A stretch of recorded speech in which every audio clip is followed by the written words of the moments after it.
In this video, we are going to see how we can generate the random numbers data in Excel so that we can fill in this sheet quickly. Now we have taken the condition of student names and we fill it in with different subjects.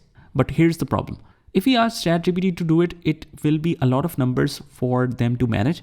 So instead of that, we use a simple formula in Excel that can generate all of these numbers. And we have a specific criteria as well, that for each number in each subject for a student, the numbers should not be below 30 and above 90 or above 95, let's say. So we have a formula in Excel for that. And every formula starts with an equals to sign. So let's say if we want to apply the formula here, we just write equals to. And since I have already explained you that I want to design a formula or work on a formula that automatically generates the random numbers between the specific range. So just write RAND.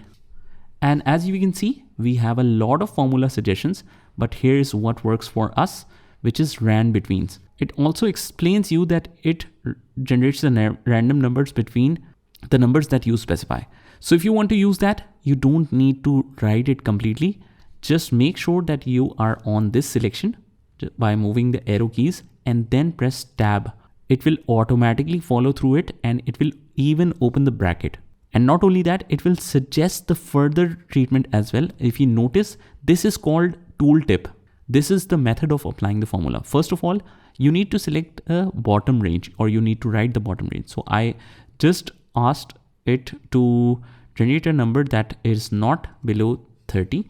So the lower limit is 30 and the upper limit is 95. And what we need to do between that, it is also suggesting this, that after bottom, we need to write a comma and then the top value should be 95. After that, even if we forget to close this bracket like this, because after every formula, it should close. But even if we don't close, Excel is smart enough to identify and close it automatically here.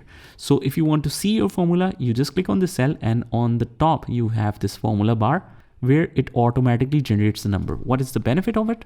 You just hold it from the fill handle, move towards right, and then double click to send it down and it will follow through the end of the student.